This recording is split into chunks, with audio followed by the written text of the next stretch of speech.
I'm TD. And I'm MPAG. And we're here to save the day with the brand new Versus podcast. Normally on a Friday. I thought you said Wednesday. Music news, who beat who's, and everything in between. So cast your words aside, make sure you're sitting comfortably. We're here to make you laugh. Probably till you cry. Dude, we can't make you but rest cry. assured, there's a reason it's TD and MPAG time. And we're back in the room. Oh, it's been another week. You've survived episode 2 of the Versus podcast, and somehow here we are doing another one. Mikey Page, hello, how are you? Hey man, yeah, no, I'm very well. I think I've just about recovered from the absolute. I don't want to say seizure because I don't want to upset or offend anybody, obviously, but I definitely had some kind of out of body problem. Inner and out of body problem. Some could say you had a danurism. Oh man, no, big love to Dan.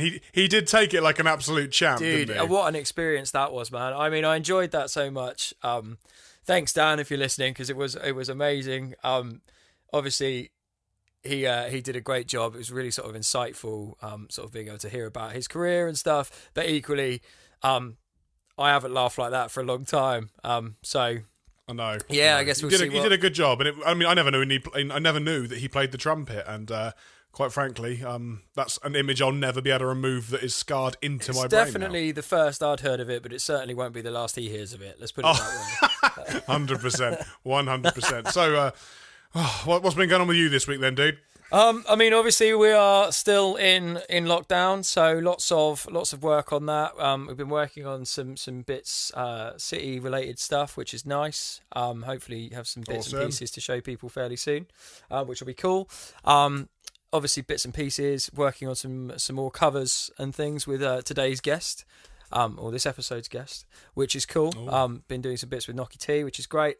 And yeah, just kind of chilling. But I've got a story to tell you about this mad dream. Oh, have you? Oh, this is exciting. A bad dream. Oh, that's very exciting. Oh, dude, it was like, like normally if you have a bad dream, usually it's like either, you're drowning or you're falling or your teeth are falling out, and there's meant to be all this science. Mine tend to always involve spiders the size of like 4x4s and stuff like that. Exactly that. Usually, like I'm not big on psychology and sort of the studying of all of this stuff, but there's if it's your teeth falling out, it means a certain thing, and I probably should have researched this and I haven't. But like, there's psychology to it. Well, I would like to challenge any of the psychologists out there who might be listening to this. I mean, that's a bold statement. It's a bold statement. But I'd like you to tell me what the fuck's going on in my head with this particular dream, right? Because I had a dream the other day, and it was so vivid that I woke up and I was like, oh my God, like, when you have a dream and it's like, it's the worst thing ever and your heart is racing at like 300 miles an hour and you're genuinely thinking it's real. That's like one of those dreams where like the other half wakes up and in their dream that you've like cheated on them or like done something like that, and then they're angry with you for the whole day because it was like that. But I was having a bit of an ordeal, and it came like, I think it was the evening after we'd done episode 2, which obviously it will become clear as to why that's relevant in a second. But basically what happened is I was very vividly I was on a trip and I was in an airport and I'd flown out to Turkey. And I went to Turkey last year. I was best man at my friend Connor's. I don't know why that's funny. Yeah, Connor's. I mean, it's great, man. It gets better. I was flown out to Turkey, and it's somewhere that I'd been. The last 2 holidays I've been on have both been there. I don't go on holiday very often. So did you have a clucking good time? Oh, it was. It was very. Very festive. But we. So I was flying to Turkey, and I was with my dad and my sister. Okay, strange. Right. Anyway, but that's fine. It was just us, and then it's gets a bit fuzzy, and then I'm in a bar having a drink in this thing, and the Red Beast, Big Red, is in Turkey, right? So I'm you drove there? Well, I don't know how the Red Beast has got there, but it's on my agenda that the Red Beast is going to have to return home from Turkey. So I'm like, okay, that's a long way, but that was kind of irrelevant. And we're there and we're having this drink, and anyway, the next thing it's like, right, we're going home now. We're gonna, we're going back to the airport, sort of thing.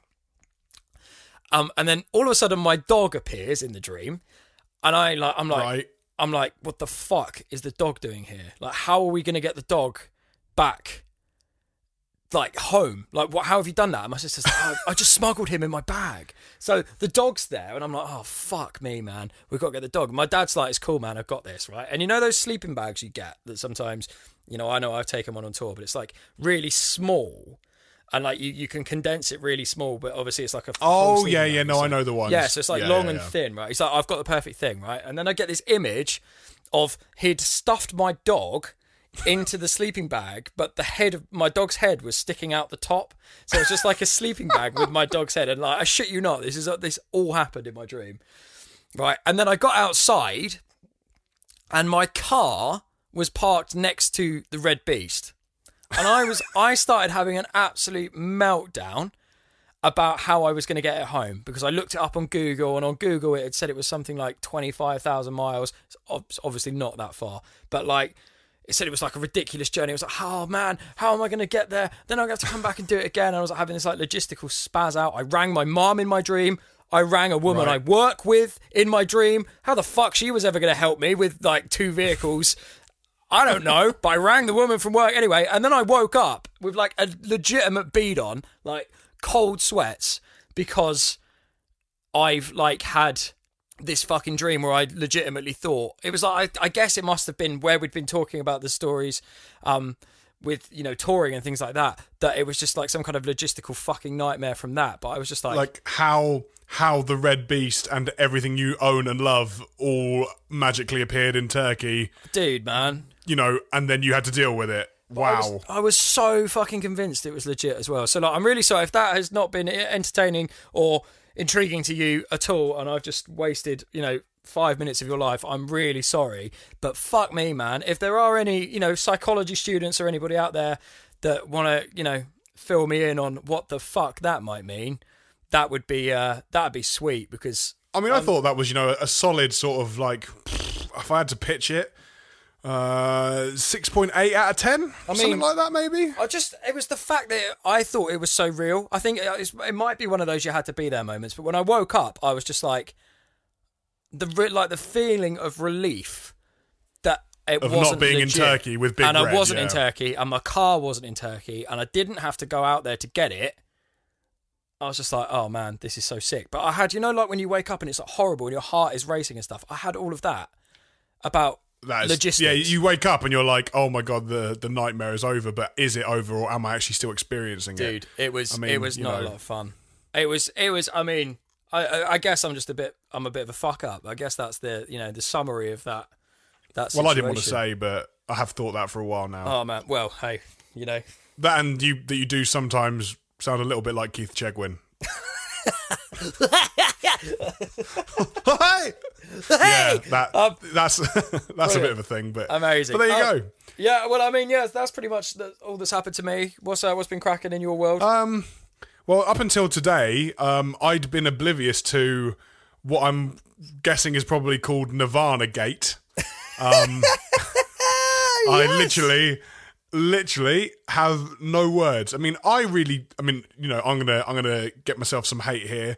I got some last week for the whole fuck Big Asda, but this week it's gonna be I don't like Nirvana. Don't like Nirvana. Never did. Never Good will. Lord. But Bold. But moving on from that quite swiftly.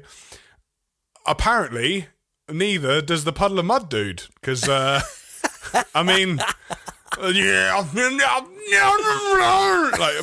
was that, man? What was that? Dude, for anybody that hasn't seen this, for context, Puddle of Mud did a session on Sirius XM, which is a very well-known radio show,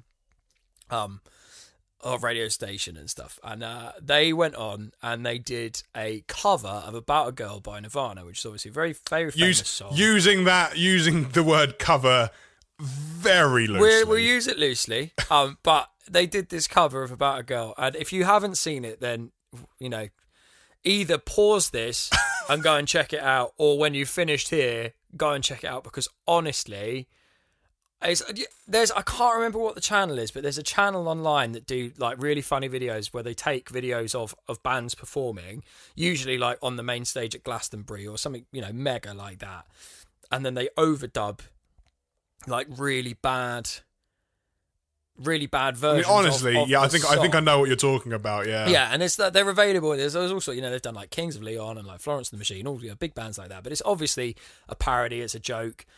It's designed to be funny. You hear something like this, and like legitimately, I thought it was one of those videos. It's fucking appalling. Like it's so bad. And I was just like, sounds right. It sounds like they've got someone who does the voices from South Park to sing it.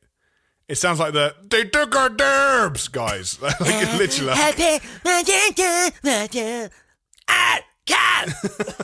Wow. Yeah. It's just the most fucked up thing ever. And the thing that's really disappointing about it is that Puddle of Mud, I mean, again, perhaps controversial in some arenas, Puddle of Mud were a sick band, man. They've got some like really good tunes.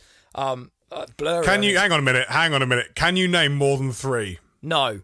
But the point is they had more than She Fucking Hates Me, which is a tune. Yeah, there was Blurry. But Blurry and then there is was a that fucking great song. Was it Control? Like, can I take it all away? Something like that. But one. what I'm saying is, the point is I know they're not one of my favourite bands, but Blurry I think's amazing. It's a really good tune. Fairly sure he wrote it like about his son or something crazy like that. So like it's a real like, obviously like a meaningful, well put together, well written song. They're a successful to the band. point, apart from where the fact they used the word spank you gave to me in that song. I mean, that lyrically for me, I was a little bit. I don't think you get away with that these days. Not unless you're like Nicki Minaj or something like that. You know, it's Cardi B. that's it. She probably get away with it, but he just looks like a grim old man. Like now, it's like spank you gave to me. It's like all right, you know, calm I mean, it's definitely a strange one, but yeah, I mean. In terms of like things that are happening in music, I don't really know. I mean, there's always that element of Puddle of Mud are everywhere now. Again, it's kind of the same as the Trapped conversation, and I don't want to say any more about that band before we do anything else, because otherwise we'll be here all fucking now. But it's still going. But they're still cracking on, and it's almost like Puddle of Mud are everywhere at the moment. They're all over the internet, which so to a degree they're probably they've probably got some revenue coming in and everything else. But fucking hell, it is so bad, and I can't fathom how or why it's come out that bad. Like it's literally appalling, and I just can't work out why, because his voice is not that dissimilar to the style in which Kurt Cobain would sing. It's that whole sort of grunge thing. It's not like they've done something outlandish and Puddle of Mud cover Carly Rae fucking Jepsen or something. Do you know what I mean? It's like it's in the same ballpark, and it's so bad. I mean, I think there's a couple of things. Like, firstly, like if it was too high, you just play it down a step or half a step or something, wouldn't you? I don't know. But my favourite thing from the whole video is the bassist, because he's apparently the only one, and you can tell from the deep, overwhelming sense of sadness in his eyes of what's happening, because the others are all just like, the other guitarists are like smiling, the bongo guy doesn't lift his head once because he doesn't want to be seen, and the bassist just looks like someone's had his cap put down. Dude, imagine, like, he just looks so miserable, like, why is this happening, why am I here? For 1 second, imagine being the guy that's the bongo guy and then that's happening around you. How he's even like made it through that without doing himself a serious injury, I think that's a credit to him in itself. Just really, keep doing that 4/4 tap. Just keep imagine my head down and the 4/4 tap. It's like fucking Jesus Christ. So yeah, I mean, I don't even know, man. I mean, he is essentially, for me now, like, I mean, as I said, Puddle of Mud, was never a massive fan, not a big Nirvana fan, overrated in my opinion. I get what they did for the music scene, and that was really important stuff. I just don't get on with it. For me, I mean, maybe I'm going to say it. Am I going to say it? Yeah, Nirvana are the big Asda of music for me. There you go. Fucking hell. I would like to point out at this point in the podcast that MPAG does not condone this message at any point. TD's thoughts are his own, and those are, you can contact him at Tobias_00 if you want to take his fucking head, but please don't hurt me. Look, I mean, I'm not saying like, Kurt Cobain was a brilliant songwriter and a great musician, but I just never been into grunge that much, I'd rather listen to Maiden if I got to listen to older music. You're allowed your opinion, and I think maybe at this point it might be a good time to introduce our guest and get away from this subject quick sharp. That sounds like a great idea. So basically, this week I was like, we need someone who's got knowledge of all things mental and interesting. Knowledge of everything. Literally. And there was one man, if I had I wheeled out my Our Hollow Our Home spotlight into the garden, plugged in my 4-way and shined it up into the sky, and then none other, I hear from a distance a car going arguably quite a lot over the speed limit, and then here he is, ladies and gentlemen. It's Nocky T. It's not. I feel like I should have some form of cool ringtone just to bring that in. But it's just so disappointing. It's just my voice. It's why I'm never behind a mic. It's why I'm behind a drum kit, because I sound dreadful. Well, it's your lucky day, my friend. You've got a microphone. How's it going? What's good? Oh, well, lockdown. I was going to say, as we set this call up, but then I was like, I'll save it for the lovely podcast content. This is kind of like what it was like before lockdown, when you could have a conversation with more than one person, except I can't see you. Yeah, pretty much. I mean, that's generally been what lockdown is for us. I mean, it's just playing Call of Duty and hearing each other's voice and then not actually being able to see each other. Which, I mean, sometimes is a bonus when it comes to not being in a van, because then we don't smell each other either. Or have to put up with seeing anyone else. No, that's true. But I never thought I'd actually get sick of not seeing people. Well, for me, it's this is the complete it's all the fun things about the van, but not, because I'm still trapped in the same place. I can't do anything. It's like being sat in the van, except I'm not moving. I'm not with my friends. All that I have got is arguably a better connection to the Wi-Fi. Yeah, that's pretty much it. So essentially, it's like being in the van, except absolutely nothing like being in the van. That's basically what you just said? We're going to fall out here, MPAG. Is your name Dan Kerr? Are you just saying things for the sake of saying things at this point? Oh, Christ. If you heard last week's episode, Jesus, Waffle McGee. I felt like we were inside of Sprinkles. Oh, my God. Yeah, but that's just Dan, isn't it? Wait until you get Goncalves on this. Oh, to be fair, get this, right? So I was like, oh, maybe we should have Mike. And then MPAG was like, oh, if we have Mike, we have to have Mike and Mar together. And I was like, set record on, and then let's just walk away. And then whatever comes out, we can put online. They would have your podcast done for you. Imagine the scenes. I mean, maybe that's what it is. I know, but I mean, it's MPAG. MPAG, think about it. Goncalves and Mar talking at each other, because they don't talk to each other, they just talk at each other repeatedly for a long time. By the way, we are discussing Michael Goncalves, the Hollow and City manager, and Marianne Harris, who also manages City and is photographer extraordinaire from times past all the way up to present day. I mean, she's been hoping to get a shout out on this podcast for at least the first 2 episodes, and I'm fairly sure. Well, there you go, Mar, you're an absolute weapon. I hope you're pleased. Hello there, listeners. This is TD from the future at this point.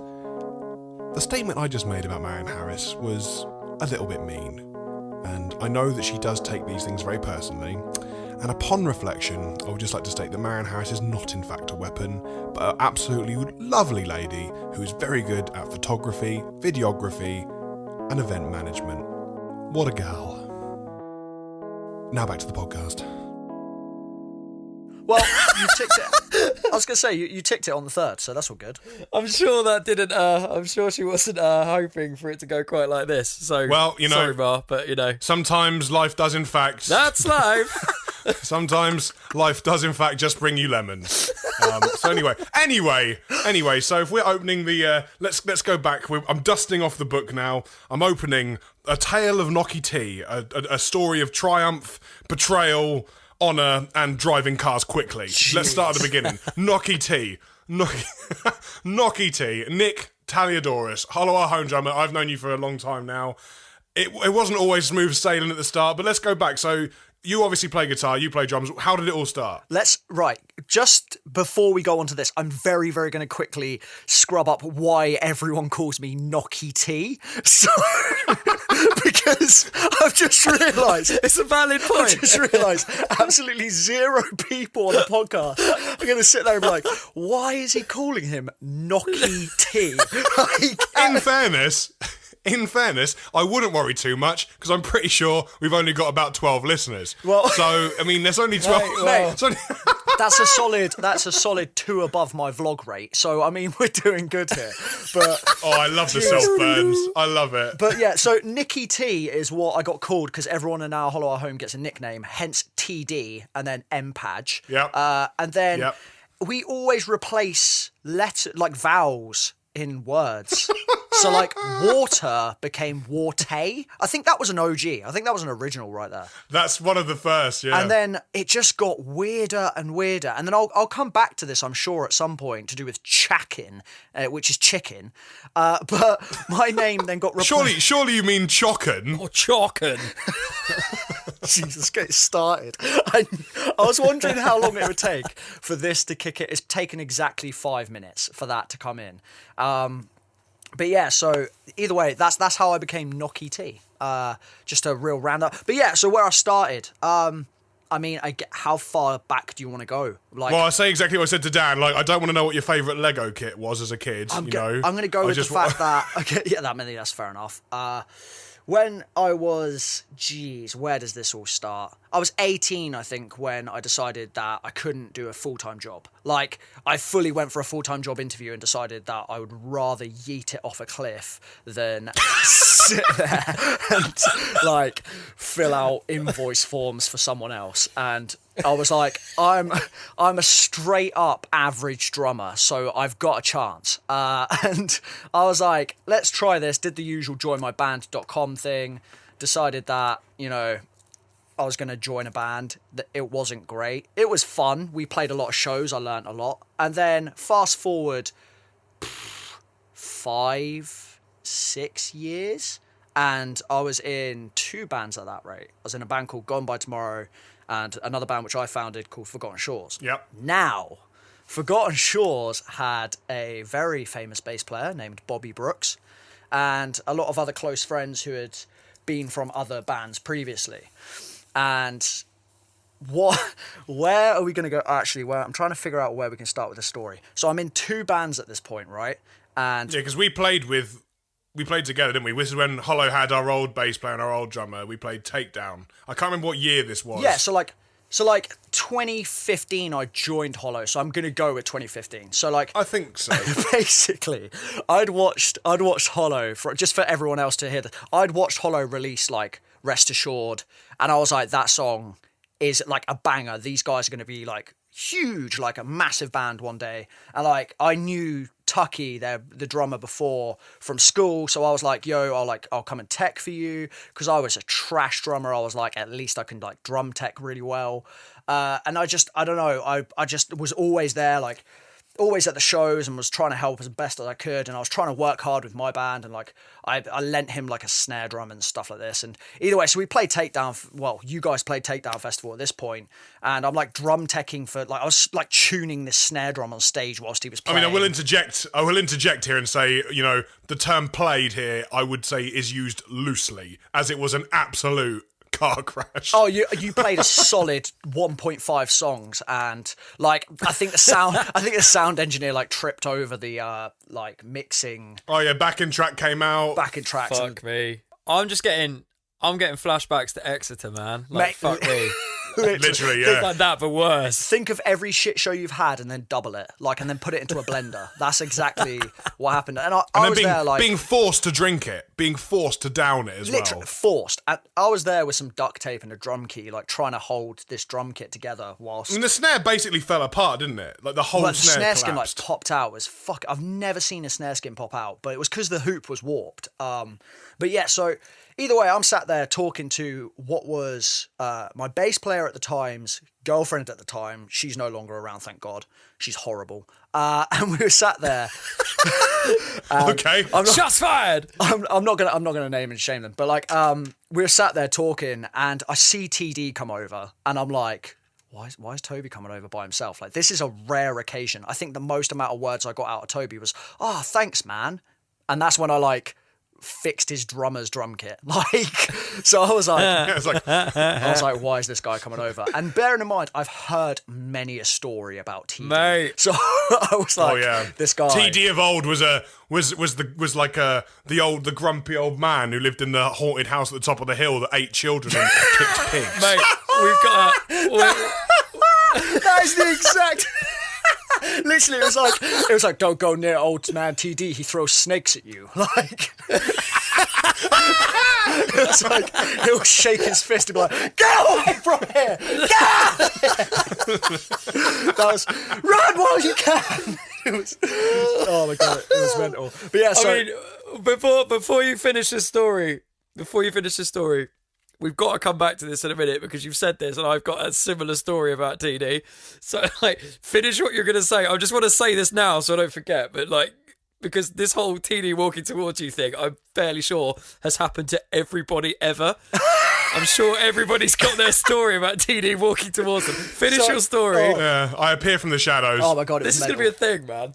So this is the thing. So he walks up to me. He stands there. And he's like, "Hey, dude, how you doing? You got 5 minutes?" I was like, yeah, sure." I was like, "What's up?" And he was like, "So, how long would it take for you to learn the Our Hollow Home set?" And I stared at him, and in my mind, I'm going, maybe 3 years? And then I was like, "Yeah, dude, like, 2 weeks."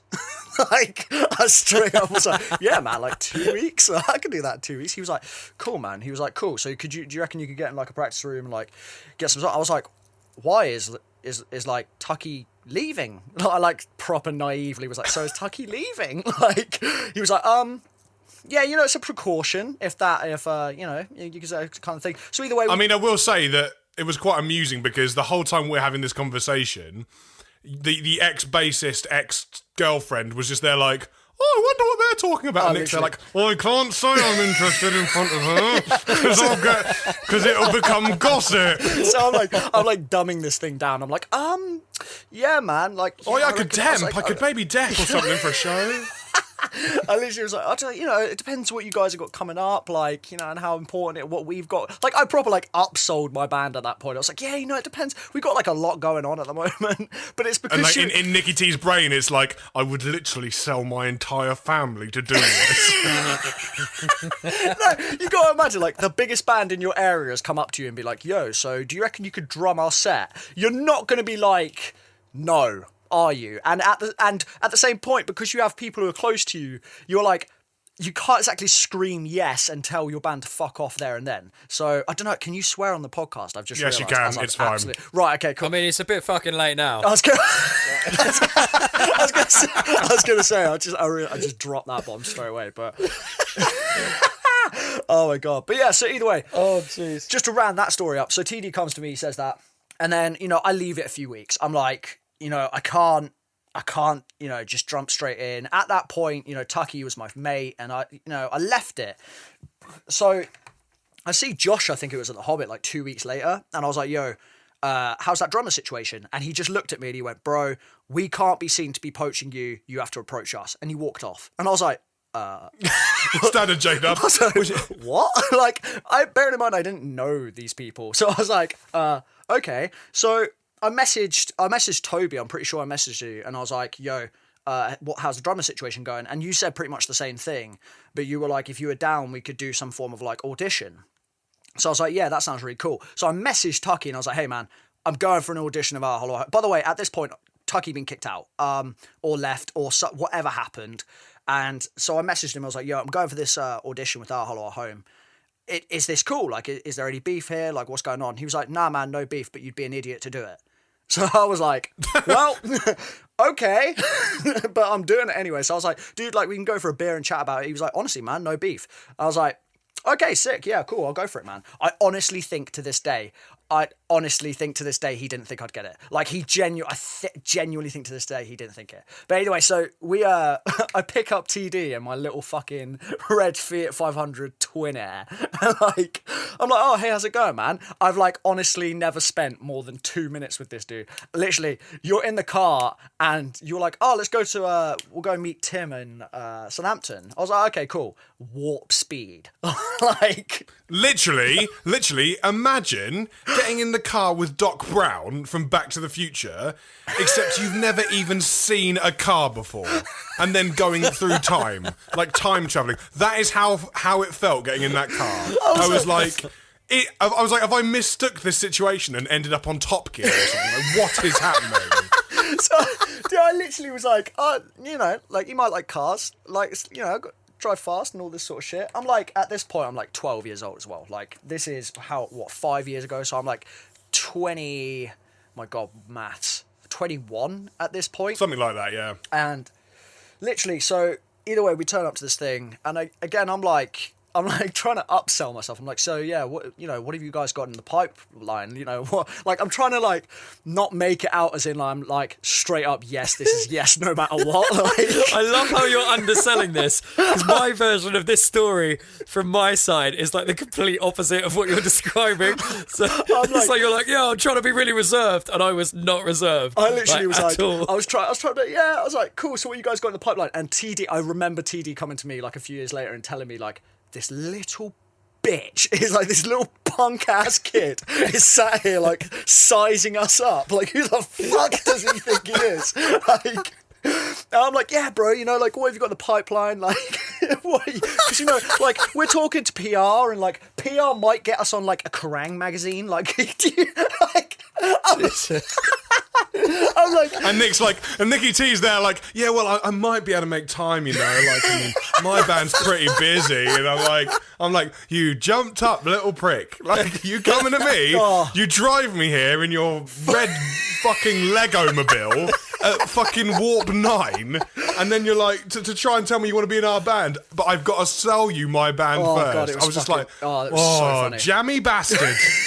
I mean, to be fair, fast forward to now, knowing Nocky T the way that we do, I'm not surprised by any of that at all. Oh my God. No, like, yeah, no, absolutely you tell me about your business. Tell me what's going on here, man, because I want to know if this is worth my time. Oh my God, it's so Fucking true. Quality. I love it. I want to know if it's worth 21-year-old bum-ass me Oh my God. but drumming in shit local bands' time. Fuck. Because I ain't no bitch. Oh my God, it's the funniest thing.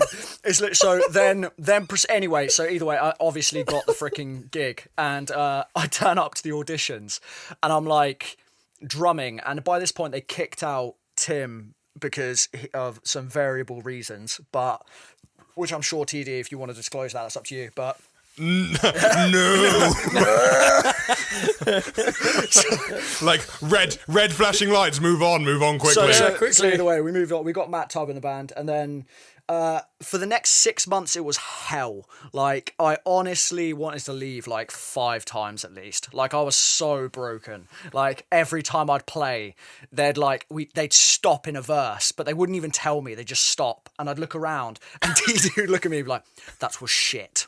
And he'd be like, "Do it again." And then we'd start from the beginning again. We'd get like 8 clicks in, and he'd stop again. He'd be like, "That was honestly dog shit." And again. And I'd be like, I haven't even like gotten a bar into this. I was like, what the hell? And then they'd like have obviously like inside jokes. Like they do going into, like, you get into another band, there is going to be a teething phase. And I thought that's what it was. Like, but they were like horrible to, like, honest to God, like TD, Josh and Connor, like maybe not so much Connor, because after a few weeks I was like, God, Connor's a really nice guy. Like, why did they give him such a hard rap? After the first tour, I was like, Connor, you are the wettest person I have ever met in my life.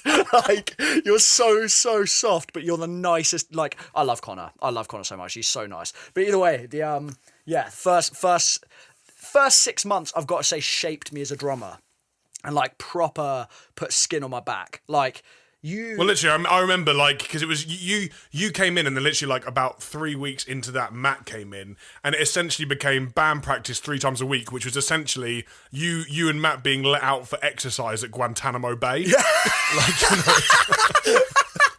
Oh my God! It was like we've got to get this. We've got to build a birdhouse for Grandma, and I'm like, that birdhouse looks like absolute horse crap. Start again. You're like, that was literally the best thing I could have possibly built, and I've literally just been like, no, it's rubbish. But literally. Yeah, I mean, there was a means to the madness. It's like, the army say, like, you know, I will break him. There was we built him in my image. That was it. There was a breaking in phase, and it was pretty much that. But I've got to say, like, it did make me the drummer I am today, and it definitely put some thick skin on my back. But after I think 2 or 3 tours with Hollow, we all decided that we had to. Because the thing is, not only did I then grow thick skin, I also then became part of the absolute rinsing mobile that became our Hollow Our Home. If I then met other people, it was like, you're new meat. Like, I could go in on you. And then TD was like, yes. go for him. Attack him, my pretty. And all of a sudden, old man TD's house on the hill has become a nursing home for this nasty group of old men. They're like, yes, you're new. Prove yourself, dude. Like, I have to interject. I have to interject with the old man TD thing. 1, before I forget, and 2, because it's even funnier that it's old man TD. So I'll be quick. But my version of the first time that happened with me was we'd played Castlefest together. So we rocked up at Castlefest. We walked in, and the first person I saw was Nocky T, right? So he's giving me like a nudge. He's like, "Hey man, how are you?" I was like, "Yeah, cool, dude." Like, we're watching, I think it was watching High Rise or something like that. And we're like, "Yeah, it's all good." It's having a chat. Yeah. Bobby was there. Do you remember? Right? Yeah, I remember. So everything's great at this point. We've played, really good show. You guys were like, I think you were headlining the room next door or something. So like, you know, we were sticking around for the day and whatever. And me being me, it wasn't very far away from my house. Normally I do a lot of driving. On this particular occasion, I was drinking. And I was there. I was hanging out with obviously it was loads of guys. It was a bit of a mates fest. There was loads of bands and stuff. It was wicked. So it was a good day, to be fair. I got absolutely fucking like lit as fuck. I remember and I was this, well drunk, right? And then old man TD appears on the horizon, right? And I've never had this experience. Stick in hand. So I'm like, oh fuck, that's Toby. And I was like, okay, cool. And then like J-Dub's just appeared kind of like as well, because it's J-Dub. So just like, I think he had that weird like John Motson sheepskin collar coat thing on or something, where he's like, don't insult his clothes. Like, don't insult his clothes. J-Dub. but it like come over, and it was like, this is like Toby from Hollow, and he's come over and he's like, the most awkward fucking conversation I think I've ever had in my life. And I was like, this is not what I expected this to be at all. And obviously we knew each other like from shows in the past and stuff, but like we had never had this level of like connection before. So I'm there and I'm lit as fuck, and Toby's come over and he's basically been like, right, so fam, we're doing something. And before you'd even finished saying it, I went, yes. And you were like, I haven't finished spooking. I was like, I don't care. We're fucking doing it. Except for you would have been half cut, so you'd have been like, I don't fucking care, mate. Yeah, but that was literally it, right? That's literally it. Right? But it gets better than this, right? And you got to picture that old man TD image in your mind, right? Because it basically transpired. It's like, we'd never done a support tour at this point. We'd headlined over and over and over again in the UK, and we'd done okay, but no one had ever given us like taken a punt on City as a support band. And it basically transpired that the In Moment in Memory UK tour, he was like, he mentioned the tour and hadn't basically said, do you want to support? And before that had happened, I can't remember exactly, it's a bit grey because obviously the way it was, but the premise of the story is, before he'd mentioned the tour, I offered to suck his dick. Like, anyone who knows me no, will it's not understand quite that. He's gone now that I've said that, but like, yeah, basically the premise is I offered to suck TD's social dick. interaction takes me a while to kind of prepare. Oh my god! And I just blew it out of the water. So like, I literally, yeah, I mean, I feel like in a weird way that kind of encapsulates our relationships, like in like one day. Yeah, because it's 100%. just like every element of it. But yeah, that old man TD moment, I think, has come to everyone. It would be interesting to ask our next guest, which we'll talk about later, because I would imagine he's probably had an old man TD moment at some point as well. To be fair, I mean, the saddest thing about the whole thing is that I've never had one. I can only imagine it to be either horrifying, I was desperately hoping you were terrifying, going to say the saddest or part was wholesome. that I never actually sucked your dick, because that would have been fucking brilliant. No, There's because still time, like, son. There's still time. Oh my god! Jeez. gonna confirm to everyone now, not down for that. I'm gonna pass. Lovely offer. You can buy me a 7-Up or something. That'll be great. There is not enough chalky shakes in the world to get him to do that. No. Like, I mean, to be fair, I'm just going to throw it out there. It's not actually something that's on my list of things to do. But you know, Never say never. I Oh, well, suppose. you know, I mean, I'm shocked now because I was obviously aware that you were really down for that. So Yeah, I was now going to say, now you're giving mixed signals. I've got to remake my weekend plans. Oh man, I'm so looking forward to the next time in the bus, man. It's going to be great. I can't wait. Do not glorify it. It's not a bus. Well, sorry. It's a van. Do not glorify Van Beast. I'm sorry. It's just not I mean, I call glorify the Red Beast the bus. Vaniel Radcliffe, all right? Do not glorify And it. that's- Van Diesel. Van Diesel. is- Jean-Claude Van Band. Band Van. anyway, I mean, He's a beast, but he breaks down very often, and he is not a bus. I'm sorry. I mean, so that kind of explains the whole story of how you got into Hollow. I mean, the interesting thing for me is obviously this is only the third time we've done an episode, but we've touched on a bit of City history, we've touched on a bit of Hollow history each time, but it's always quite interesting now because I tell these stories of, you know, every band has been down the road of, oh my god, this is out of hand, something's gone terribly, terribly wrong. I swear we tend to find ourselves in those sort of scenarios more than anyone else. I mean, on the same tour, I watched you literally hold like like a 2-litre bottle of Pepsi that was emptied, collecting boiling hot engine fluid from a van whilst moving up a mountain. Fuck me. Oh my god! Right, so that was Kingy's van. That was, yeah. Kingy had a van that we obviously we used him for our Europe tours because after the first one we did with Imminence, we decided that we needed We were a like, driver. we don't want to drive, we need somewhere to sleep. And literally, we decided that we'd go with Kingy, and his van started like pissing engine fluid through the pedals. And I found the leak, and I hadn't, like, literally, like you said, it was an Arizona bottle, I think, was the one with the wide enough, like, kind of thing. And I had my hand coated in, like, kitchen roll, and, like, this is, like, pissing, like, hot, like, it hit my hand a few times, and I was like, Wah! Like, it literally was, like, it was mental. And I was lying down in this cabin, like, if we'd crashed, I would have died. Like, there was no other way of saying that. And I was like holding this fucking fluid, and then my Kingy got to the other end, he was like, yeah, good job, man, and then just went. I was like, sick. That was that. I'm gonna get a drink. Are you gonna fix the fan? Like, can we do anything about it? Absolutely not. We broke down. This is Mike Kingswood from Glamour of the Kill and stuff here. Absolutely top lad. Who absolutely good friend of ours. Absolute legend, which is why we can get away with saying this sort of shit. But Oh, that's it. That tour, we broke down so much. Like, it was absolutely Mikey, mental. has the Red Beast ever let you down, Mikey?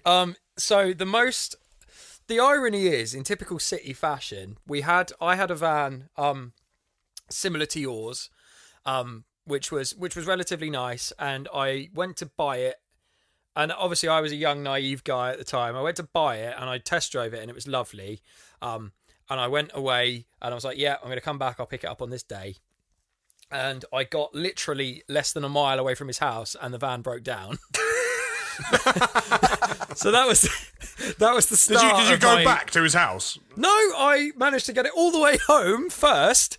It went into like what they call limp mode, where obviously We know. Yeah, we know trickles along. that. You know limp mode, of course. So I basically literally limped it over the Dartford crossing, got as far as back to Jamie's house, which, for context, is 60 miles away from my house. Jeez. But I got that far and was like, right, I'm here now. And I rang him, and he was like, oh, you know, see what you can do with it, sort of thing. Da da da da da. Gave me some money back and stuff. He was really cool about it. But like, we got it sorted out. And I ploughed money into that van for so long, right? And long story short, eventually it got to the point where I was like, I cannot keep spending money on this van. We need to get something else. So the boys and I went out and bought what is now affectionately known as the Red Beast.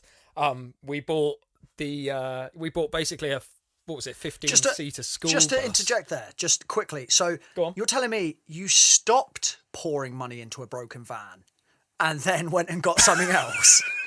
Yeah. Right. Well, That's a real interesting, smart concept you got there. Tell me more about it, because we've been advised by multiple professionals that we should stop pouring money into a broken van. I mean, because we are toss-up is- hemorrhaging money so toss-up is- badly. and this is the difficulty, is that what happened is that it was one of those things where the body on the old van was like really nice. You know, it needed some work. It had a bit of a beating. It'd taken some, I think, like Beartooth had been out in it. I can't remember, Moose Blood. There was like a whole bunch of like really cool bands. Skin Dread, I think maybe like had used this van, so it was like a real sort of like nice van. It wasn't just sort of like a, you know, well, like what we've got now basically. But we had this nice van, but the engine just needed so much work, and I spent, you know, I got the turbo replaced, I got the EGR valve replaced, I had the like exhaust stripped and redone, I had all the brakes done, and eventually it just got to the point where I was like, I've replaced everything and it's still not working. So like, if I can't replace anything else, I've just got to bin it. I was paying for all of that out of my own pocket, so I went back to the City Boys and said, look, I can't afford to do this anymore. We need to get something ourselves. And obviously, naturally, we've got no money. We were bang smack in the middle of recording like the Low album. So we were like, what are we going to do? So we managed to find a 15-seat like school bus. And Is that Red Beast? which is, like I say, is Yeah, Red it Beast. is. Yeah, so No we found way. this school bus, and it was in Lincoln, which is, again, a long way away from my house. That's a bit of a So we trek. got in the car one morning, and I drove up there with my mum and her boyfriend and stuff. And we drove up there, and we picked up this van, and like we brought it back, and he was great. To be fair, like we like gutted all the seats out. Well, the seats that we didn't need, gutted those out of it, skinned it out. We were going on tour in a week at this point, by the way, so we had like 7 days basically to get everything done. Oh, so you left it last minute? Oh yeah, it was all It like just sounds like a terrible episode of Changing Rooms. Sounds like an episode of Our Hollow Home. But like literally what had happened was I had the MOT booked and everything on the old van. I won't bore you with the story for too long, but had the MOT and everything, like got all the brakes done, and the guy was like, yeah, brakes are done, take it to the MOT centre. And I took it to the MOT centre and it failed on the brakes. Jeez. And I was like, Oh but I my god. just had them done. Like I literally like had, you know, calipers, pads, pipes, the whole shebang, literally everything. And they went, yeah, it's failing on the brakes. And I was Oh like, my but I've God. just had them done. And I ended up in this tennis match where one guy was charging me going, no, it's fine. And then the other guy was going, it's not fine. And I was just like, I literally had like a breakdown in front of the boys and was like, I can't do it anymore. So, Oh my so God. that's what we did. So we went out and bought the Red Beast. And like the irony of the whole thing is, up until that point, we've only ever had one major issue with the van, and it was to do with a tyre. It wasn't as much as the Red Beast is, you know, It wasn't even mechanical. no, as much as it's taken a bit of a pasting over the years. Pasty. it's- That's such a good saying. yeah. But like literally is, you know, we've put it through its paces. The only time it's let us down was a tyre. Dude, Red Beast has come through. Like, on the A Moment Memory Tour, when our battery went flat, who was there to save the day? I It was mean, Red that is Beast. true. That is true. The Red Beast will never let you down, baby. But like, yeah, we broke down. We did the Low tour, and that was, when was that? Last winter. So we played. Oh, dude, what a fucking time to be alive! What a time to be in City that was. We'd done. What was it? We'd done a show. Jay dislocated his shoulder. Oh He my fell gosh, out yeah, of he fell out the back of a thing about 6 weeks before we were going on tour. And he landed on his arm and really badly dislocated his shoulder. And we were like, what Yeah, the fuck because he are we then gonna played Halloween, and I was like watching him on the last song, and I was like, he looks like he's getting into it. Oh no, his shoulder is out. His shoulder is protruding quite poorly. But this is the thing, like he'd done it, and we were like, we had 6 weeks until our next show. So we'd done this show, and we were like, we're going to do it. And then about a week before the show, we were in rehearsals, and Stuart like crushed his hand between a doorway and our rack.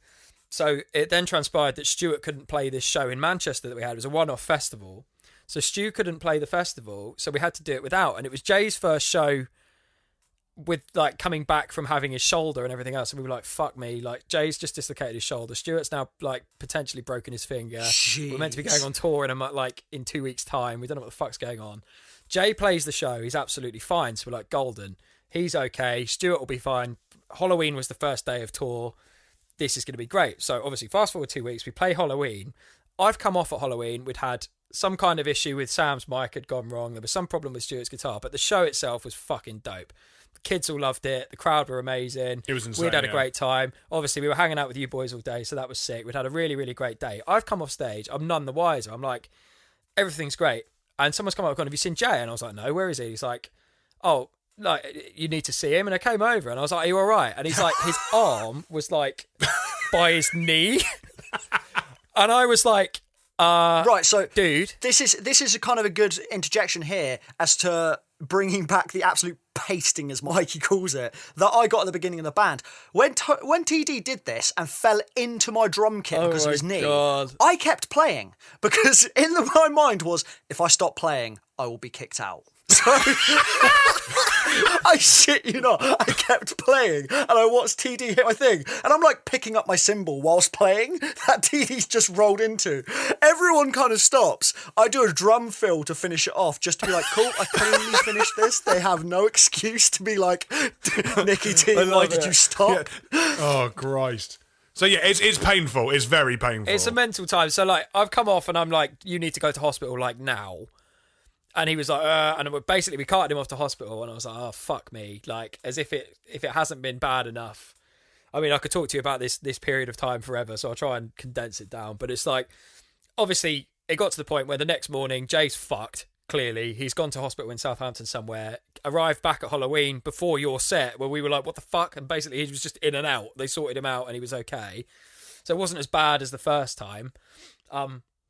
But we're like, all right, fine. So, like, we got up the next morning. We're like, is he okay? He was desperate to come on tour, but it was just like, dude, this is not, like, safe. And I remember saying, famous last fucking words, I was like, if something bad happens, we're not going to be able to, like, take you back, or you're stuck with us. You're better off staying here, right? And I, to this day, wish I'd never fucking said that.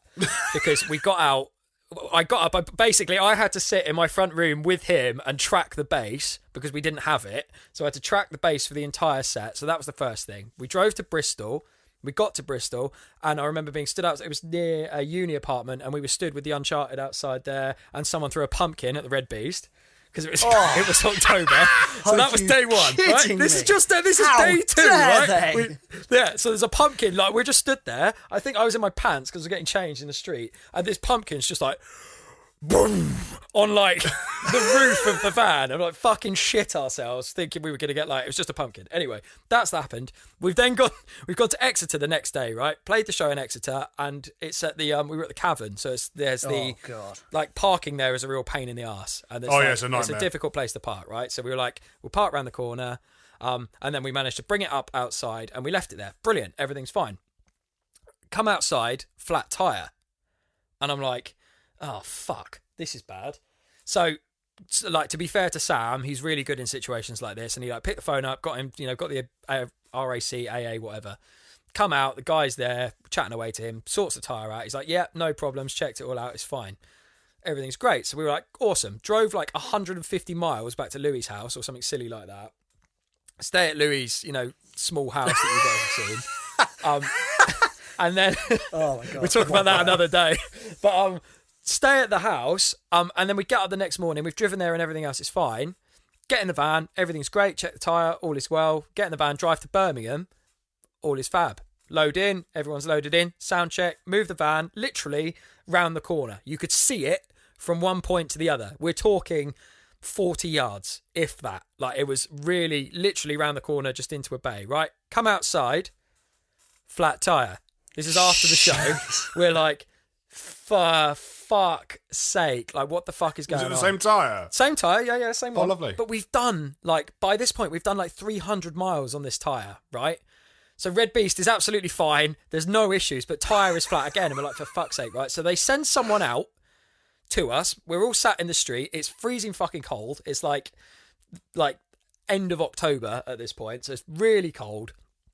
We're sat in the street because the venue were basically like, we have to close now, so bye. So we're literally all our gear and everything else, like probably 10 grand's worth of gear or something stupid like that, in the street. And they send someone out, we're like, fine, fuck it, we'll sit here, okay? So they arrive, and they're like, oh, we can't deal with this. And basically just disappeared, right? So like, oh, fuck, we're going to get somebody else. So we're like, okay, cool.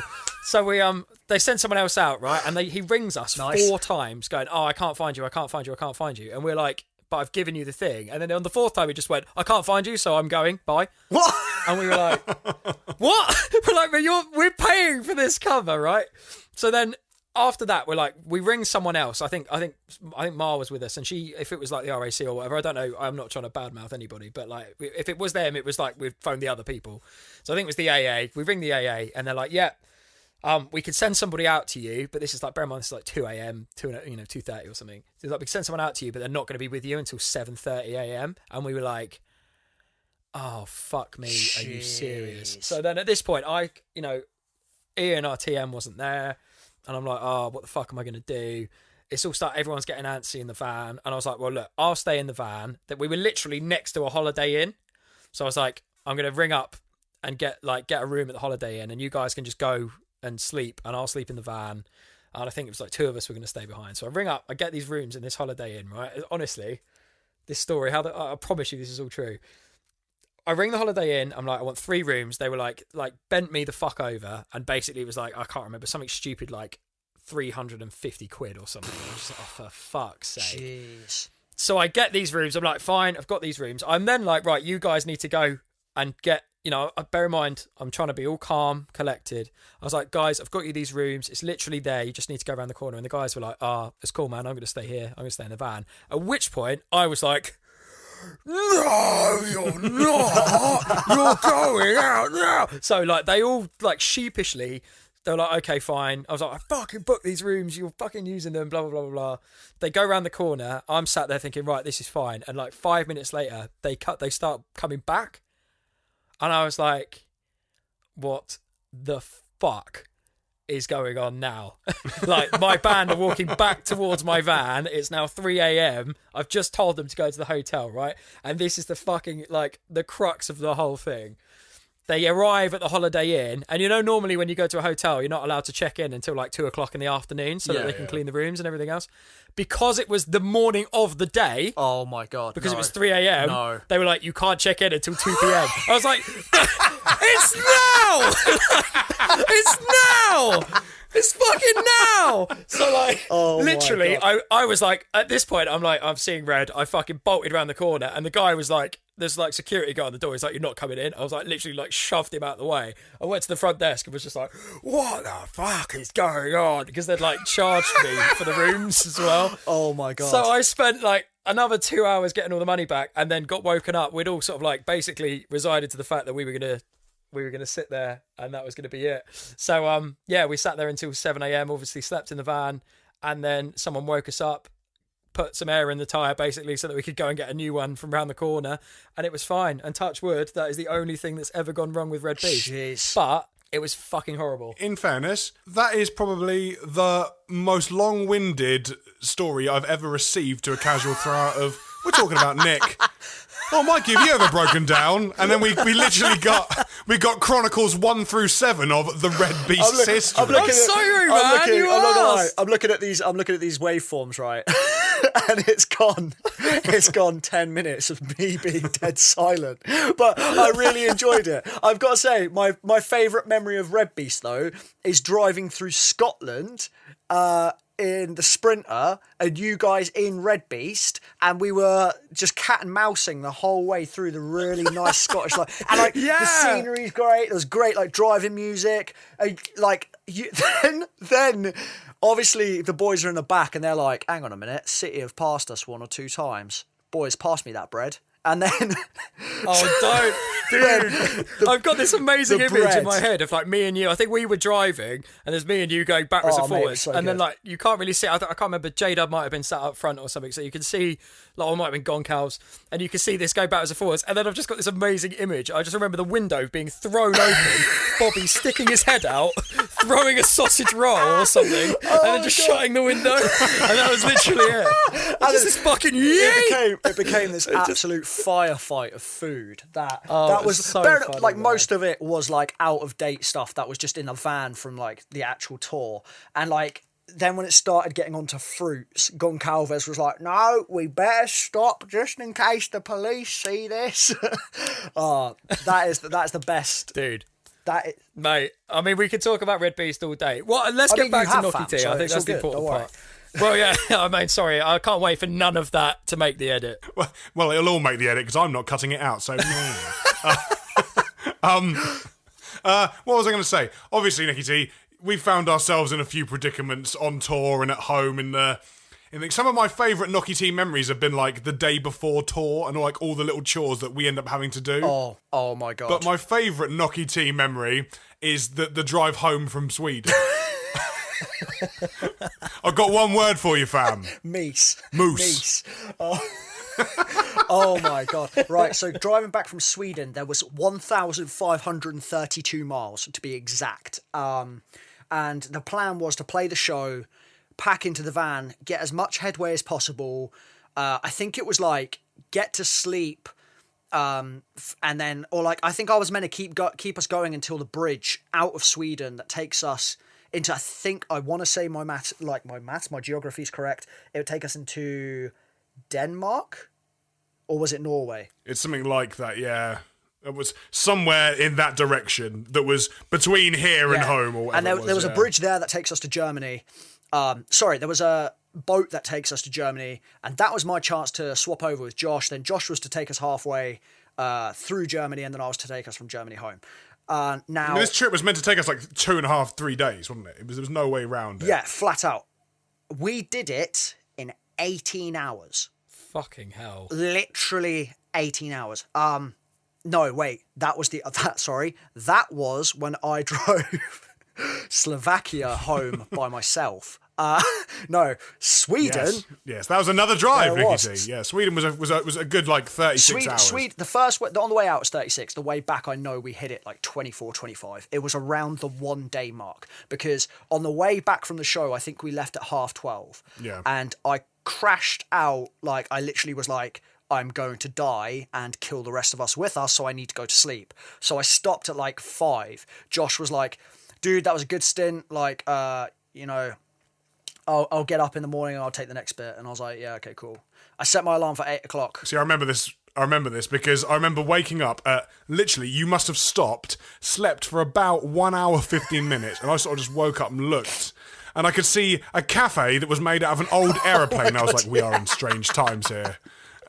And I was like, and I just heard, TD, are you awake? And I was like, yes, fam. And you were like, we must continue the pilgrimage home. And I was like, have you slept? And you were like, I don't need sleep, I've got Monster. And then in the front we went, and that was it. We were off again. I remember getting up, looking at the sunset that I'd previously watched going to bed. So the sunrise, sorry. And then I remember looking, being like, okay, cool. This car rolled up, and I was thinking, oh God, please do not be like anyone looking to start anything. The guy ran out, took a piss, got in his car and fucked off. So I was like, that's not a bad shout. So I ran, took a piss, got back in the van. TD literally was like, right, jumped in the front and was like, let's go. And I was like, and he looked at me and was like, how long have you actually slept for? And literally like that, I cracked open the Monster. And I was like, the journey must continue. So we were like driving through Sweden, and I was like, dude, am I tired, or was that a moose sign? Like, was that a genuine sign? Like, you see deer sign in like the UK. I was like, is that a fucking sign for moose? And when you are overtired and 6 monsters deep, the word meese. Because we were like, what's the plural? Well, that's it. We touched on cabin fever in the first episode of touring, but this was like, when I mentioned in that episode, like the weird long drive home, this is that drive. And obviously, I mean, I found out more about mooses or meese or moosei in that drive ever. Like the biggest moose ever was like 1,800 pounds. Oh my God, absolute tank. Unit. Weaponize them, send them in. That was it. Weaponize the moose. And then it was like, imagine if one of those things came at you, and then imagining the noise of the thing that like as it fucking ran at you. And we were like, imagine if we saw a herd of meese coming towards us. And then for like a solid hour, all we could do was laugh at the word meese. And then we literally were like, oh my God, imagine if we were so disappointed that we left Sweden and didn't see one. It was our mission. I was almost like ready to take it off road. It was like, fuck going home. I want to find one of these fucking wild moose. Like, has that got to be a thing? Weaponized meese, mate. Nicky T's weaponized meeses. There you go. Weaponized meese. There's your title for episode 3. That's it, right That's there. the thing, like, genuinely, we were like, you could just genuinely send them places and you ain't taking them down. Like, we then found a video of one walking in Canada, and it was like walking past fucking... It was bigger than a car. We were like, what the fuck is that? Like, oh mate, it was absolutely mental. Oh man, I I want to touch on something else, I think, because I think it's Bro, it would I've be got good, half hour, 'cause go. obviously, everyone knows that you're the drummer of Hollow, and we could sit and chat. I mean, Hang on a minute, before this starts, let me just get my remote control so I can turn on to what is essentially about to become the next episode of The Apprentice. I am a little bit frightened about the fact that I'm even opening this up. So, but Oh, God. Come on, bring it. Bring the sauce. I want to know in the least David Brent way possible. I would like to know. I could give you a Michael Scott rendition. You bastard! I had water in my mouth. Oh, fuck me. All right. I want to know about 6 Point Media. Talk to me about 6 Point Media and what that is to knock it. Okay, so here it is, David, in as little words as possible. What it is, for whatever reason, at any way, for whatever time, for wherever Christ. you are, Please stop. I wish I'd never asked. 6 Point Media, the bread and butter of it is we are a branding and marketing company. That is what we are. And we've just branched out into the commercial world and we deal with a lot of commercial clients now. But what we do for artists is pretty much we take a lot of bands and we've seen a massive hole in people branding and marketing themselves as bands. Like they'll have good music or they'll have music that with just a few tweaks would be, that little bit better and put them in the limelight. And they don't do anything about their branding and marketing. So that's where we step in. And what we developed was a package where you could literally pay for recording, music videos, social media advertising material, merch designs. And then we also, this year, have teamed up with TD's company, Dreamwave, to include him into the writing process. And basically, we take all of these products together, which you'd usually, as a band, have to pay one-off fees for. If you go to record, you could spend, $5,000 in some places going to get mixing and mastering and recording done. Yeah, just for a couple of songs. And most bands, just don't have that budget to spend, as a one-off fee. So what we do is we take everything, put it into a massive package and then split it across 6 to 12 months, and you could pay a monthly fee, and it means that you get everything to an absolute high quality that you need to release your music, but it's all under one pay bracket, so you know exactly how much money is going out each month, which also helps you with your financial area, and it's all done under the same kind of people and under the same team, which means you've got consistency across your music and across your brand. So it's a really weird time as well because it's coronavirus. So you're kind of sat there going, right, well, a lot of people are at home and they've got a lot of time to write. And a lot of bands have actually approached me and said, look, we want to do this development plan. Can we get started straight away? And I'm like, yeah, of course you can. And instead of obviously paying for some bulk fee to get their stuff done, it means that they can start paying and getting those payments out of the way across a period of time. It's like finance, but just without all the weird interest. I think it's always been a good thing. I think we've all in some way, shape or form, we've all been involved in similar ways. And I think that what's nice is it's that whole kind of thing of, I know you guys as obviously as a band, but also as individuals have got that ethos similar to myself, I guess, of trying to give the next run down the ladder. A bit of a foot up, yeah. Sort of that leg up. And I guess this kind of just encapsulates that almost. It's it's a weird one, without bursting people's balloons, and anyone, if you're a young artist or, a young band listening, without bursting your bubble here, labels, management are not what it's all cracked up to be. And I think cool. Thanks for that, fam. That's my monthly income down the You're back. missing the punchline. Yep. Oh my God. Please use 6 Point Media and not any of my friends. You guys come in and do something different to other managers. Because the thing is, you boys are on the grind the same as me. So the advice we're giving out is real. It's relevant. It's day-to-day changing. And, advice that we give last month that could be stale by this month, we, quickly rectify and can tell people. Whereas I think there's a lot of management out there who just give some advice that is, 5-10 years old, and it just doesn't work anymore.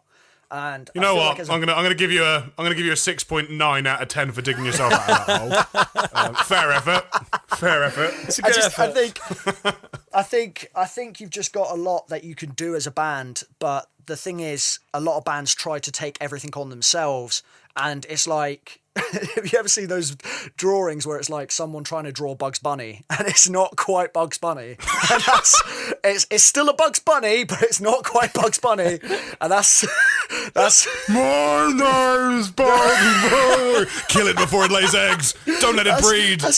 Oh my god, that's exactly. It's one of those things where it's, yeah, buddy, that's going right here on the fridge. Like that's what a lot of bands do at their utmost best, and that's what they've got. But you just need that little bit of outside help to polish off what you're doing. And me and TD are working with a few bands doing what we're doing now, with him writing and also joining the whole development process. So it's a really cool opportunity for bands to just not bulk, like make themselves broke, because we're all in bands. We all know how much this stuff costs. Oh yeah, 100%, man. I think it's great. I think the main thing that I think is great about what you guys are doing is that I haven't seen anybody, like, for me, there's an element of it where I think you're absolutely fucking insane. I'm not going to lie to you, but like TD has taken on various different things with the stuff that he's been doing. I've taken on various different things with the stuff that I've been doing, but you seem to have taken on fucking everything and are just sort of and giving it, which, like I say, I've got so much respect for, because I've seen firsthand like the results of that as well, and it's like it proves like that it's not like unattainable. It does work. Yeah, it's absolutely a thing. I mean, Here Lies Titania are a really good example for me, because I think they were one of the earlier bands that you took on.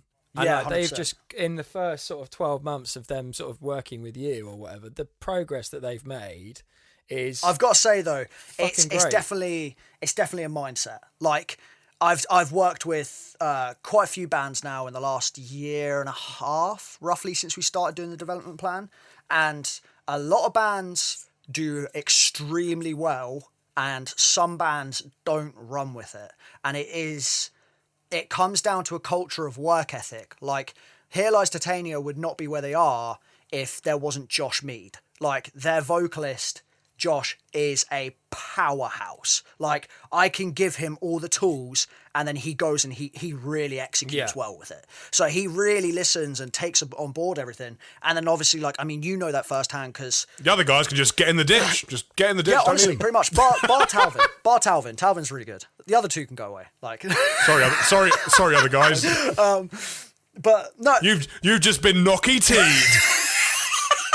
wow. oh my god, I just had this image of like that Looney Tunes like punch, like the freaking boxing glove on a spring that just comes out of nowhere as he yeets someone off the screen. I feel like if you ever do video, that has to come in. You've been knocky teed. Well, you don't know what you're getting memed as yet, because obviously each episode has a meme, well, so mate, who knows what this You've will put be. me as Thomas the Tank Engine. You've made me into a drum kit. Do you remember those? Does anyone remember those really creepy like rides that would sit outside a Tesco, and they'd be like the weird faces? No, the 20p rides that you put your kid in to stop And, like, screaming. Literally, I don't know why, because they are definitely like noncerides.com. Like, Wow. Oh my god! those, like, honestly, the Danger, Will Robinson, danger! faces on those things. Who was designing them? As a kid, surely you would get nightmares looking at those rides. Like, they Fucking genuinely got the weirdest faces on them. But yeah, so anyway. Oh my god, PG-13 broken. TD. Fucking hell. We are through the looking glass here, people. This is a TD podcast, so I knew I had to come on here with something that would take it to the dark realm. Doc roll. Otherwise, it wouldn't be worth being on here, would it? Like, I wouldn't be doing. Oh well, you mean you've done it now? I We're don't know there. if, I Christ. don't know if this might be quite a nice time to think about maybe wrapping this up before we all do something that's going to incriminate us even further. I don't know how you feel about that. I but don't I'm a think little that's bit incriminating. frightened about anything else. Absolutely amazing. Being put out there. I mean, yeah. So if you're at home and you're listening to this, obviously, I hope you've enjoyed this situation. Go and check out 6 Point Media. Go and check out Nocky T. He's been doing some really cool stuff during the isolation. TD and myself have both been involved in a couple of covers. and things like that. Just all stuff. Nocky T, literally, he's going to get off this podcast and go back to polishing his content crown that he has well and truly earned. That's exactly it. Yeah. In terms of you are certainly you are running Ray. I mean, I think Nocky T and the Aquanauts definitely has to be a thing. After my this. God, amazing. There is no. I still need to do a cover where you two are doing in the same cover. That would be fun. Maybe we could do. I don't know. Is there some kind of duet we could do? Do like Bryan Adams and Mel C or something mental? I feel like that. it needs to be something like Steel Panther. To be fair, that song is on the Nocky T Spotify playlist. That Bryan Adams and Mel C one. I've heard it. What a banger! It is a banger. Baby, when you're gone. That's the one. That It's there. It's there. It's a great tune, man. Maybe we should work on that. Oh, boys. Let's have a think about that. Anywho, so yeah, go and check out Nocky T and 6 Point Media. Obviously, stay in touch with Hollow Home. You can follow him online and everything else. You can follow us online. You can. And next week, Who have we got next week? Who have we got, Mikey? Tell me. we are. Well, oh, mate, I'm gassed about next week. I think we got to dust off the fucking Ray-Bans, my friends. Oh, mate, let me get my Men in Black costume on. I'm ready. We are bringing out none other than Lucas from Envisions. So we're super gassed about that. That guy. That's going to be a lot of fun. That guy is just a ball of muscle. I don't know if anyone can understand him. Make sure you got a translator. He is an absolute legend, but God, how he talks, I just don't get it. I'm optimistic. That guy is optimistic, and he is the most muscly little man I have ever met in my life. I mean, I was going to say, we managed to get through the whole thing without, if you believe it, it will happen. So, you know, That's because Mikey took a solid 20 minutes talking to us about his tyre. I'm sorry, you asked about the tyre. Like, the thing is that in episode 3, I will go into the secret realm of Mikey T's fear of like the whole thing. Mikey T, I mean Mikey Page, MPAG. He's looking at the clock like, oh no, we've gone over the allocated time slot, but I can't bring it to a close because I actually spoke about the Red Beast for too long. I'm sorry. Like, what can I say? You bring Nicky T in here, you want him to talk about his stuff, and then you take all his time, we hear about your shitty red van, and then you're like, that's enough of you, Knock, goodbye. And we didn't even get to talk about Chockin'. Where was the Chockin'? The chocking and the chanking and the shranking and the shocking and there's so many avenues that we're just gonna have to do a second episode at some point. Nocky T part 2, yeah. Nicky T 2 when it comes into the accountancy driving through Sweden or Scandinavia at 100 mile an hour and the many words of chanking. But dude, like, thank you so much for having me on. It's been an absolute pleasure. I mean, I look forward to editing this and fun, laughing as I have done editing the last 2 episodes, and then also being like, oh my god, he said nonce, and now I've got to leave it in because I've said it. And now you've said it again, as if it wasn't bad enough. That's amazing. But there you go. That's the Versus Podcast, episode 3. Nocky T, love you, bro. Thank you so much for coming and doing this for us. Woo! I'll see you when this is over because, you know, I can't see you now. But hey, maybe we'll have band practice over Skype. Who the fuck knows? Wild times ahead. Mental. Nice one, Nick. Tune in next week. We'll be back with Lucas from Envisions. Take care, everybody. Bye-bye.